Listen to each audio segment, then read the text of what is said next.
start recording.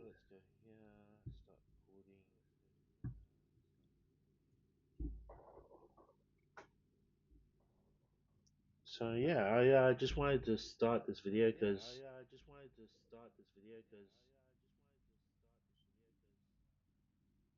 I'm hearing myself. What is?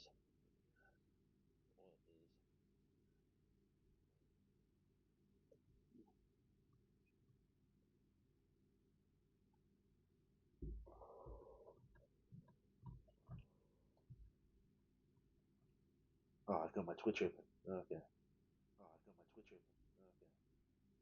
I'm not doing battle tag. Hmm. How do I change?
All right.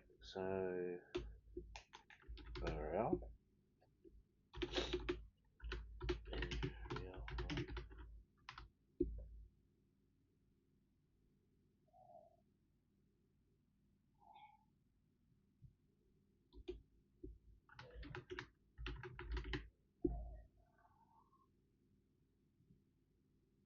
Just chatting.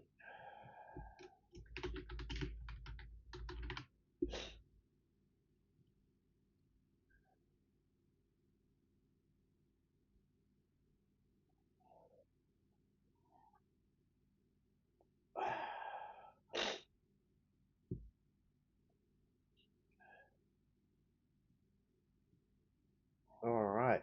So I just wanted to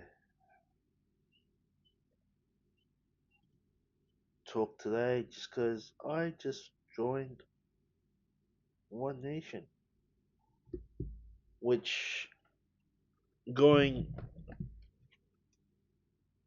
on my political life, just what I joined when joined up recently, and yeah, it was kind of interesting because I always thought of them as like one of those racist parties, especially when growing up. I was a lefty. I was a Labour member here in Australia, even like a young Labour conference delegate and stuff like that. So yeah, to think that later in life I've now joined the other side of politics. And it's not that my political standpoint has really changed. It's just that I've realized that Labour doesn't have, it's supposed to be for the workers, right? For the union. Yeah. But it's not really for the workers. I mean, look, since Hawke and Keating, they got rid of tariffs. And that got rid of the textile and manufacturing industry. You look at Julia Gillard when she had that law passed that forced the forestry industry to plant certain trees that we can't actually use for timber, and that destroyed forestry jobs, right? And now you look at recently with the free trade agreements that they signed with like the Philippines, Vietnam, India recently, and it's like they're sending financial services jobs and communication services jobs to like these countries. And that's their work. That's their voters. That's their. If you go to the unions for these places, I think you find them affiliated with Labour Party. Like, let's look it up. Labour.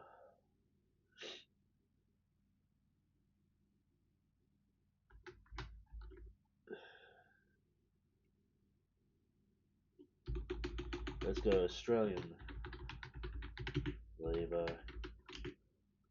Party.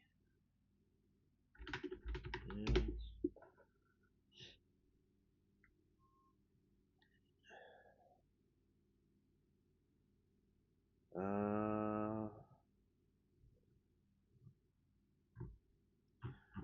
but what bands are affiliated?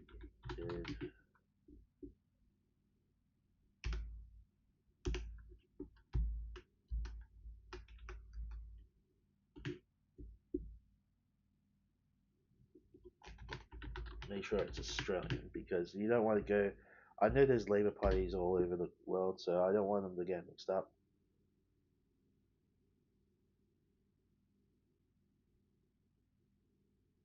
There we go. Maybe this is it. So basically,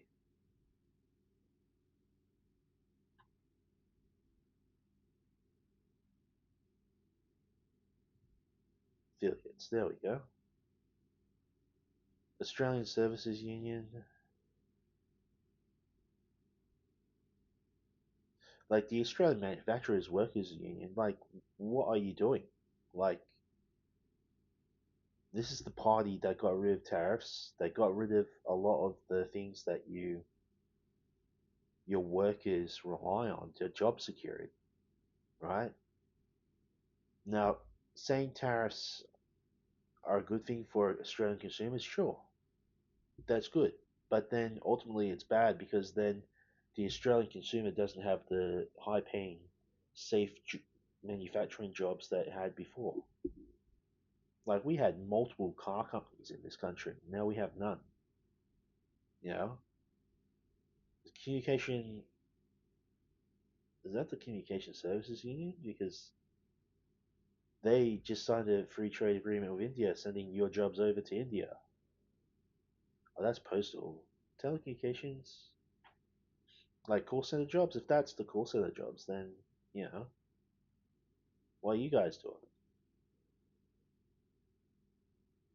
Financial Sectors Union, all those jobs, India, Vietnam, Philippines, and that's just the ones I know about.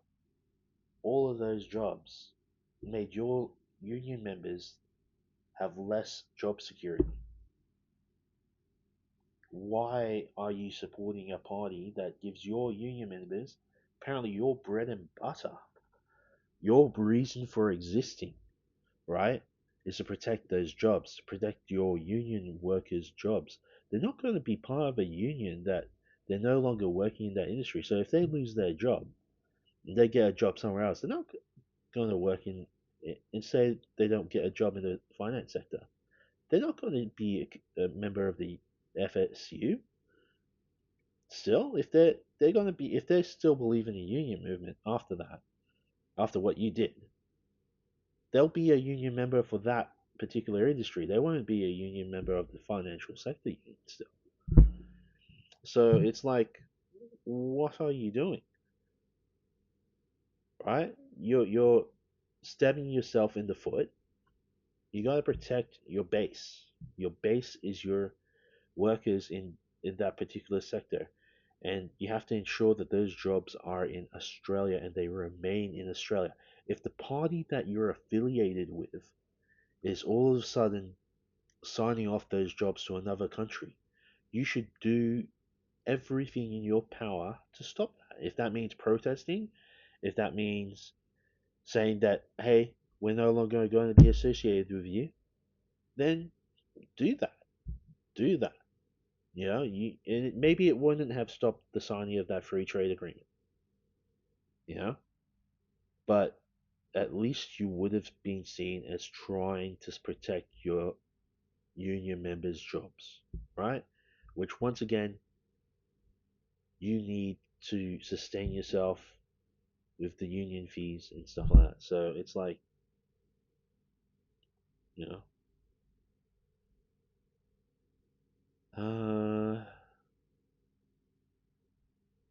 yeah, they don't actually have the communication sectors union. I mean,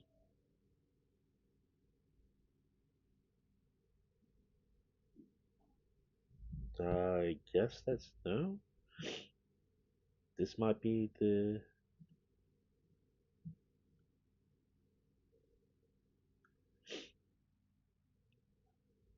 Australia Posts.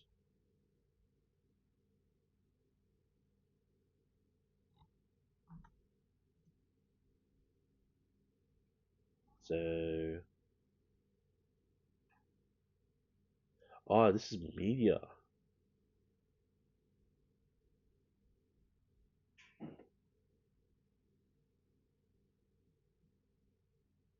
Oh no, they're to telecommunication as well.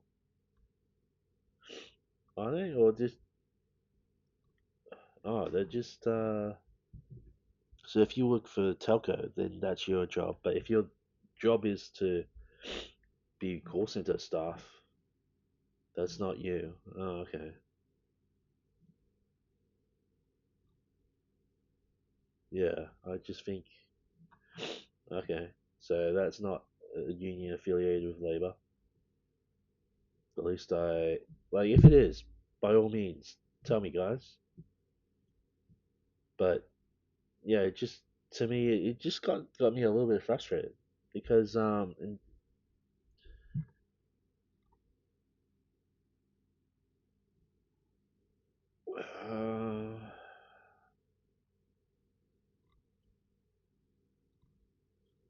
okay, so this is government jobs, which considering government now employs 28% of the workers in this country, I'd say that you're doing a pretty good job. Well done. But to be fair, is 28% of the workforce in your country being government jobs, is that good for your country? Because our productivity's gone down. Government jobs to me, I see government jobs as a multiplier. They should be multiplying what your productivity is. So if you're in healthcare, you make sure all your Australian your country's workers get to work. If you're in a fire department, you make sure they have a home or a business workplace to go to, and you're there for safety. Police, you make sure no one commits crimes or robbery or theft or whatever. Um, you know, mental health, make sure that they're all mentally stable and fit for work so they can keep on working, so they can earn their bucks and realize their self-worth. And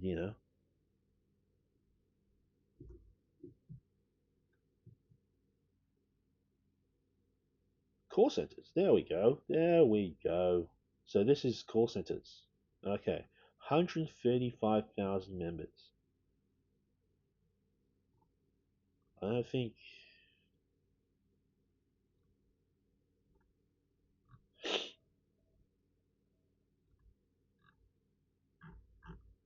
don't think you guys, if you're call centers, yeah, that I don't think you've done a good job in protecting your call center staff if you've allowed jobs to go to Vietnam, Philippines, and India because you're affiliated with Labour, right? They're your party, right? You're their bread and butter, and your union members are your bread and butter. So if you're not protecting your members and giving them job security in this country, they're kind of defeats the purpose of your existence, right? Like you, if there's no jobs for you to ensure that they have work, good wages, good work-life balance, good safe work environment, that's what I tend to believe unions are good for, and that's why I believe unions should exist.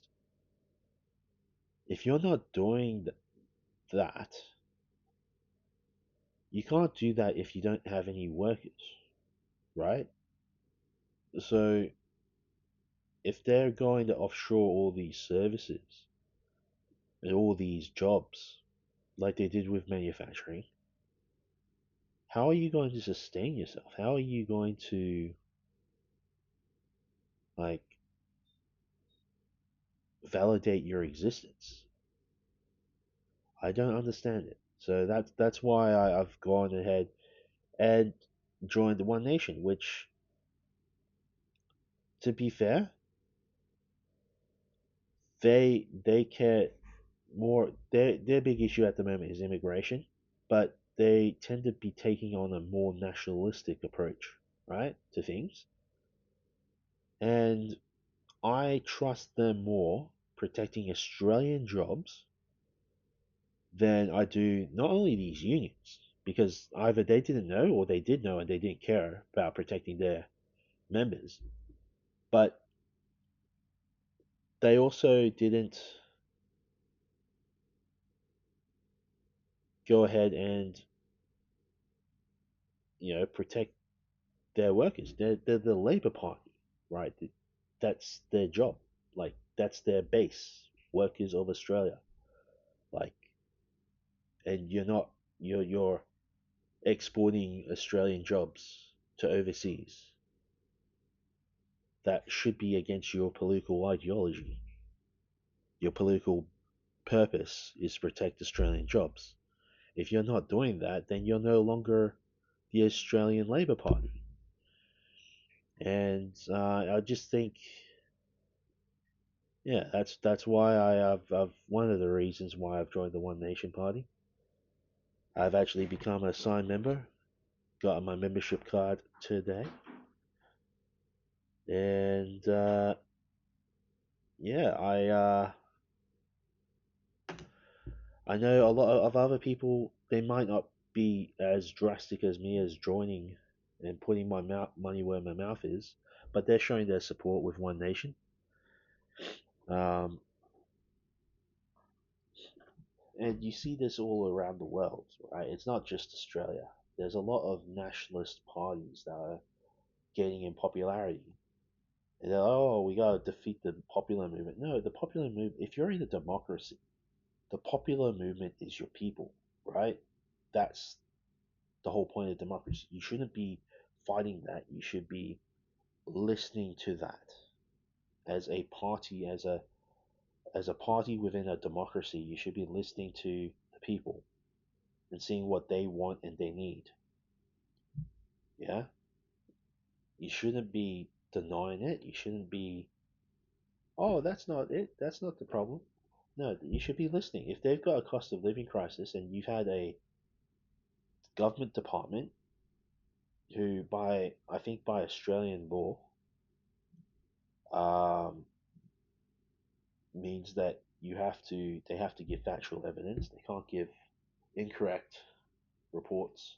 So they did a report at the last federal election, just before it, saying immigration is one of the major concerns for housing and cost of living crisis here in Australia.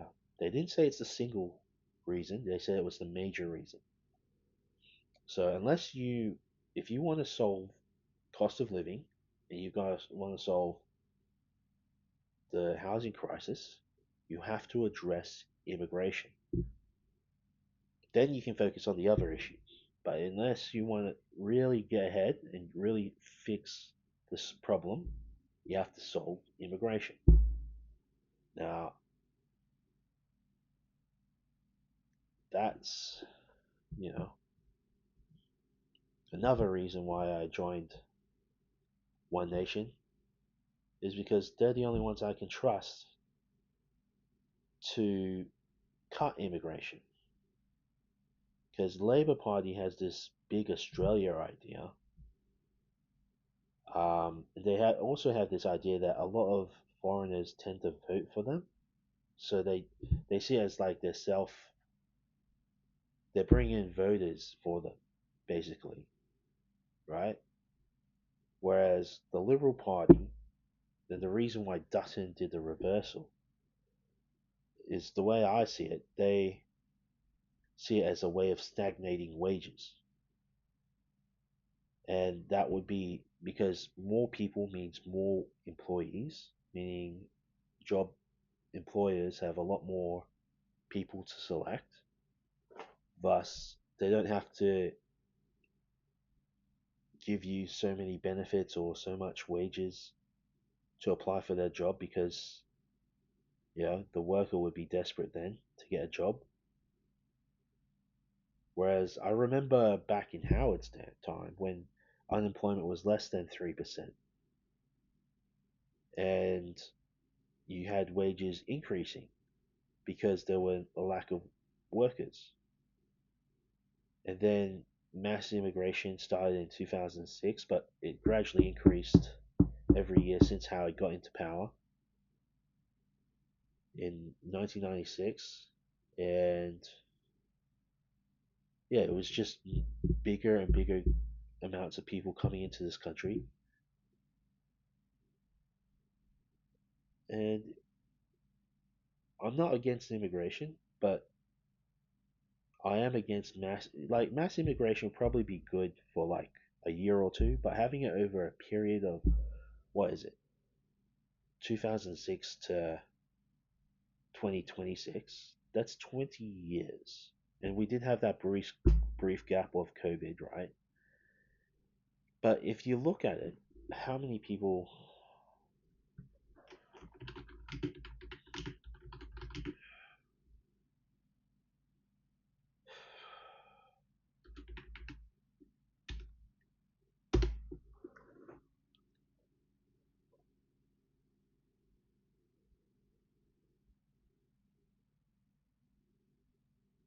Australia recorded a net overseas migration gain of approximately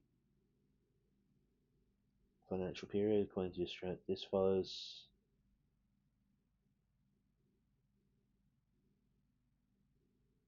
Hang on. If that's 300, how is that 500? I'm so confused. Hang on. So it's gone down by 14%, so that's good. But so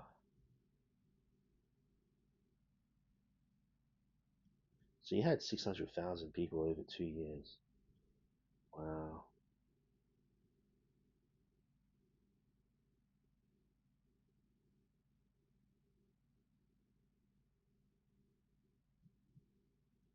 Um, that that for the housing market would affect rentals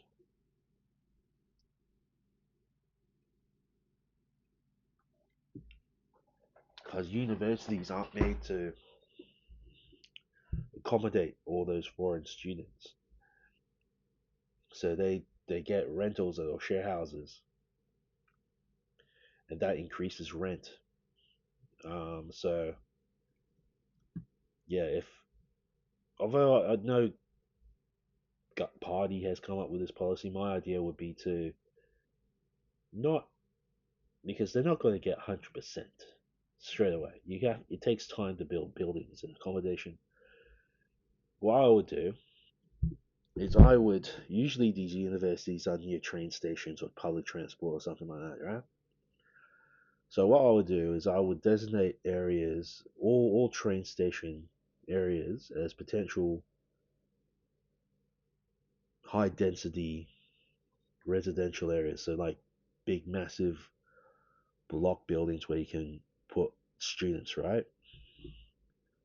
I would charge universities to build them. Basically, if you want international students, you have to. We give them a timeline. They're not going to have the thing straight away. And we give them like, okay, for every uh, for the international students, by this time you have to have 20% accommodation.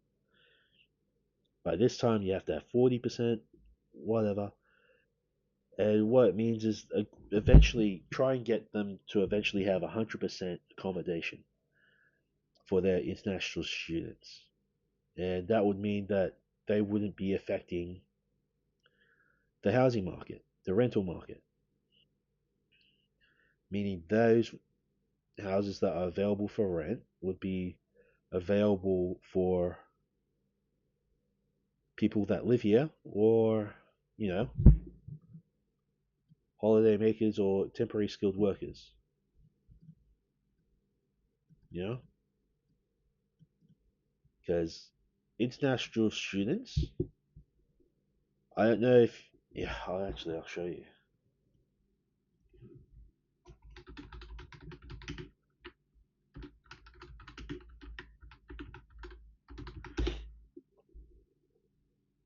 employment,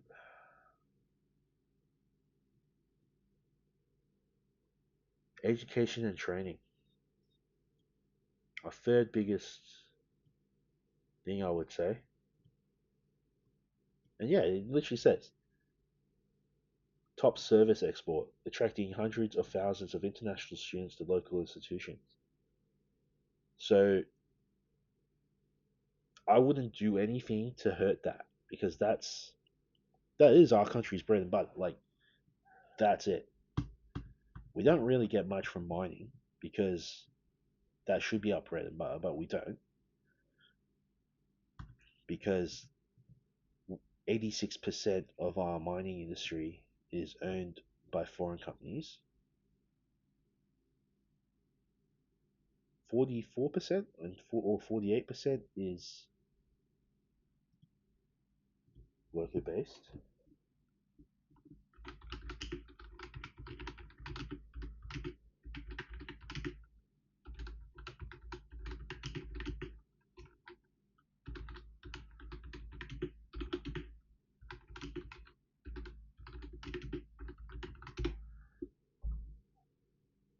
86%, yeah, I remember that.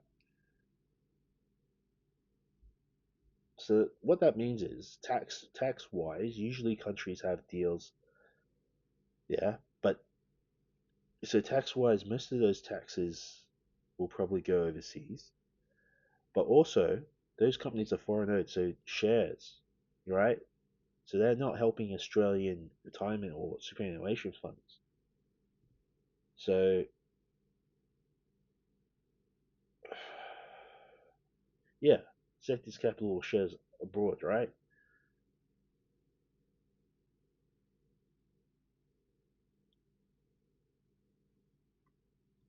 So that's bad for Australian.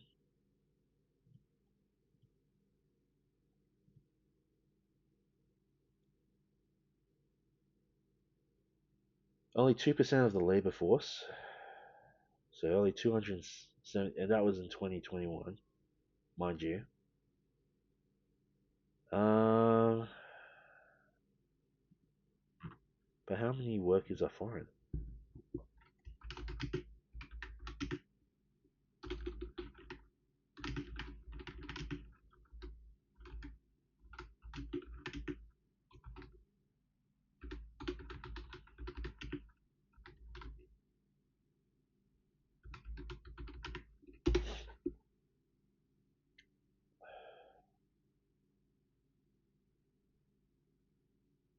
Wow, that was way below what I thought it was.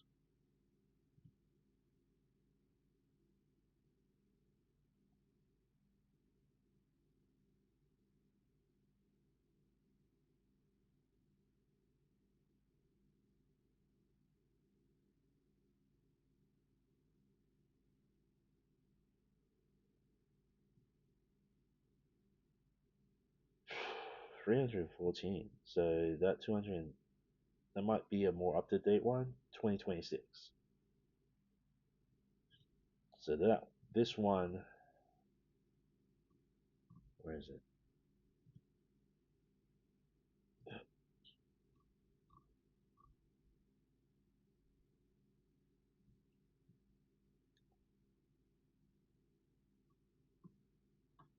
Did I not have a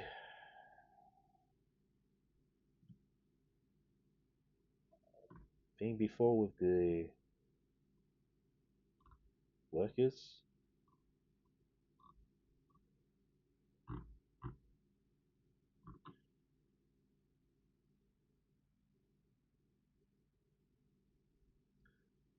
16%, and that's mostly government as well. They don't have government services anymore, which I find very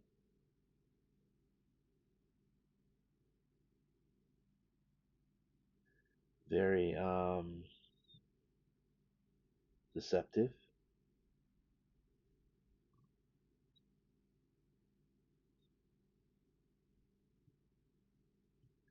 Like retail, that's not unless you're in a like a Bordeaux or like a top tier retail store, you're not really earning the top tier wages, right?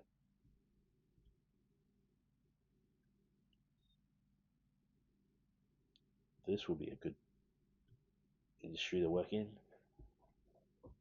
Construction, um, if you're working for the CMFEU, that's 30% more pay than the normal workers that work in that industry.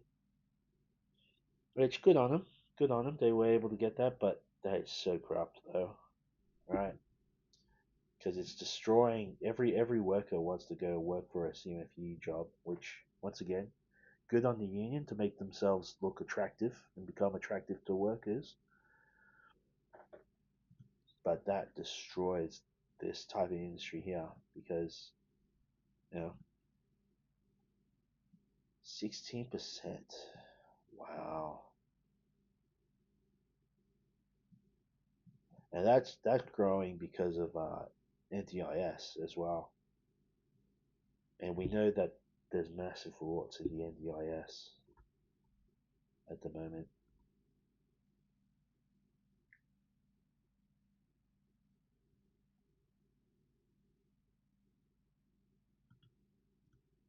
Wait a minute, what does Wikipedia have to say?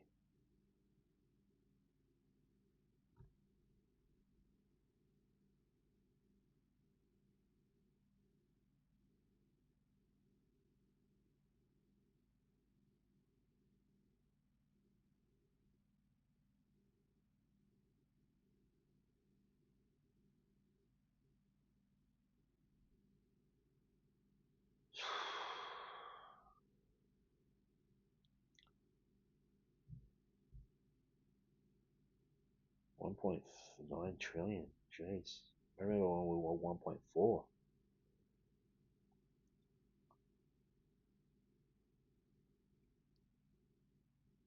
12th biggest economy. Purchasing power parity.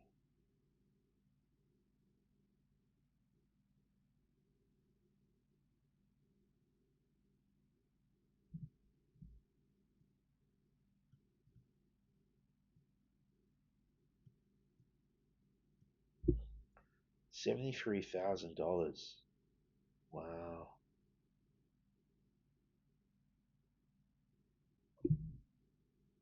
Wow. Guess that would be right.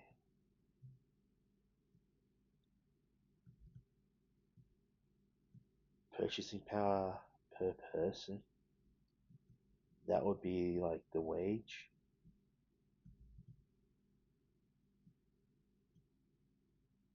But wasn't it? Yeah. So, yeah, a lot of these reasons are the reasons why, like, things don't add up, right? Things don't add up. But essentially, these unions here don't really work for their union members, or at least some of them have proven not to do so, right? It's like the Labour Party doesn't work for their workers. That's, you know, and they should. That's what their ideology is. That's their whole point. But they haven't done that. So yeah, that's why I've joined the One Nation Party, because at least they will, because they're more nationalistic, they will protect Australian jobs because they will want to build things here. That's their bread and butter. And yeah, I don't understand why that's so hard for Labour. 86%, that is bad. That is really bad.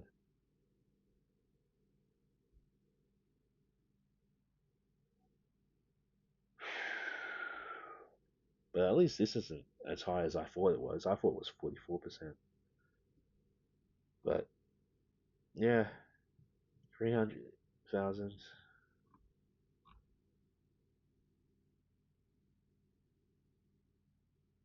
Who are the number one immigrants?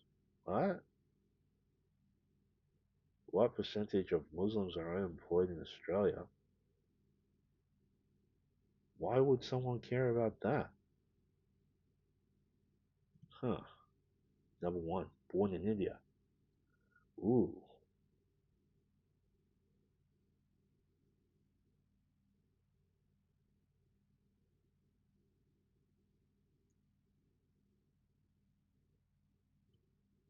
Ooh. UK. China, New Zealand, Philippines. Nice.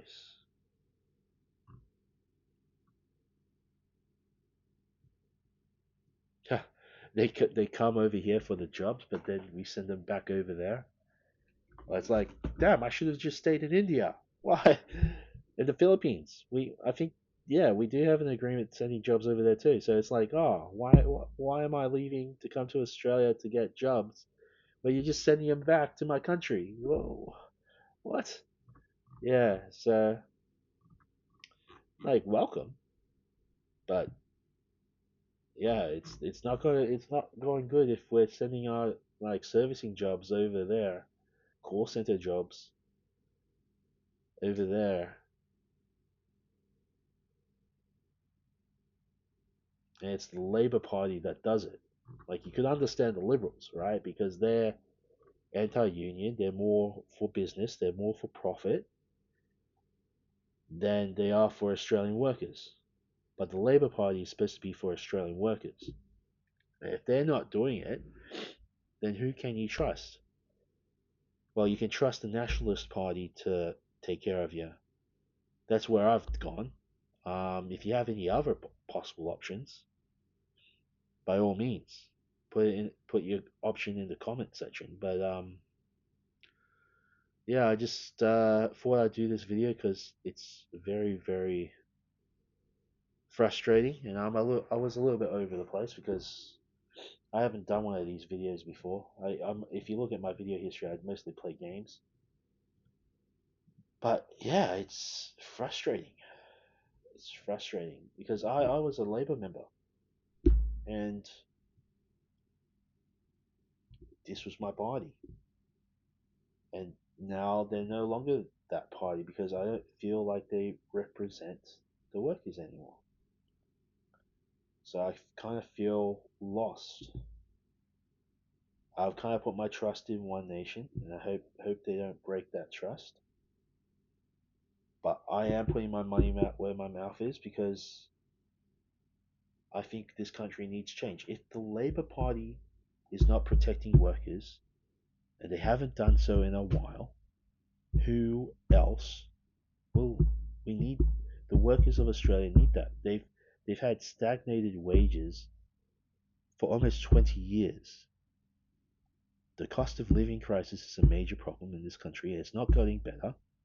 Housing crisis has gotten worse, even with the new tax changes that it has the opposite effect. And it's like, what are the 15 to 40-year olds in this country? How can you expect them to have any hope? And I say that big age bracket, right? Because 15-year olds, they're looking at this and they're saying, shit, what? should I study? What should I do? Where am I going with my life? And everyone else is trying to like figure out how are they going to survive in this country? How are they going to make a living? How are they going to get that house? How are they going to start a family? How are they not even that? How are they just going to live? And it's stressful. It's hard. And the party that should have been there for them, that should have supported them, should have helped them, should have put policies that would have made a difference for them, has not done so.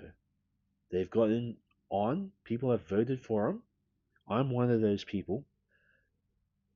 I was one of those people because they believed this party stood for those things. It hasn't. It hasn't since Paul Keating and Bob Hawke got rid of those tariffs and lessened job security in this country. Tariffs,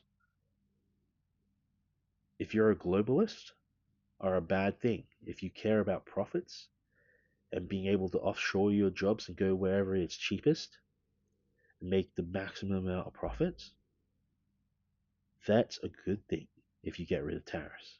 If you're a nationalist and believe in keeping jobs within your borders so that the people in your country have job security, tariffs are a good thing. They're the ones that got rid of them. And yeah, I don't understand that. Like, you put a tariff on a car industry in Australia, it's not going to do anything now because we don't have an industry to protect. So don't get me wrong. If you do tariffs and there's no industry to protect here in this country, it's not going to do anything. It's just going to cost more to buy a car or whatever industry we don't have here, right? But yeah, if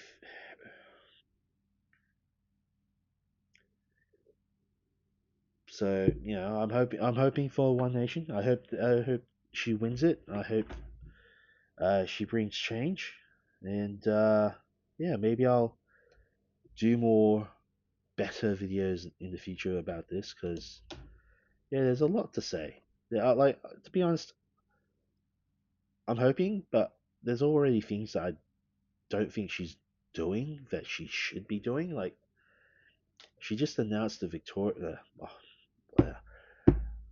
I've talked enough for this video. I'll do it next time. But please like, comment, and subscribe. And yeah, tell me what you think. Have I made the right move? Have I made the wrong move? Um, and yeah, see you later.